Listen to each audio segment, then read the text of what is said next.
নমস্কাৰ, মই ফাৰহিনা চুলতানে পুনৰবাৰ স্বাগতম জনাইছোঁ এটা নতুন ভিডিঅ'লৈ বুলি। আজি মোৰ সৈতে আছে মোৰ একদম ল'ৰালিকালৰ এগৰাকী বান্ধৱী কম বাই ভনী বেছি, যিয়ে মোৰ একদম পঢ়া জীৱন আৰম্ভ হোৱাৰ পৰা আমি একেলগে পঢ়ি কলেজীয়া জীৱন ডিগ্ৰী লেভেল একেলগে সমাপ্তি কৰিছিলোঁ।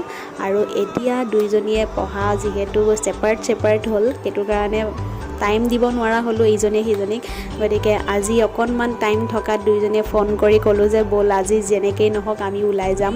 গতিকে আমি আহিলোঁ এখন ৰেষ্টুৰেণ্টলৈ বুলি টাউনতে থকা, আৰু ইমান যে কথা পাতি ইমান হাঁহিছোঁ, ছাইডত থকা মানুহেও চাগে চাব লগা হৈ গৈছে ঘূৰি ঘূৰি। বাকী যিখন ৰেষ্টুৰেণ্টত আহিছোঁ সেই ৰেষ্টুৰেণ্টখনৰ মেইন ভিউ পইণ্ট এইটো।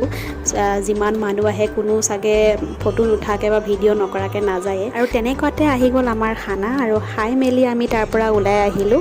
আৰু আজিৰ আবেলিটো আমাৰ বৰ সুন্দৰকৈ পাৰ হ'ল। গতিকে আজিৰ ভিডিঅ'টো ইমানখিনিয়ে আছিলে। থেংকছ ফৰ ৱাচিং।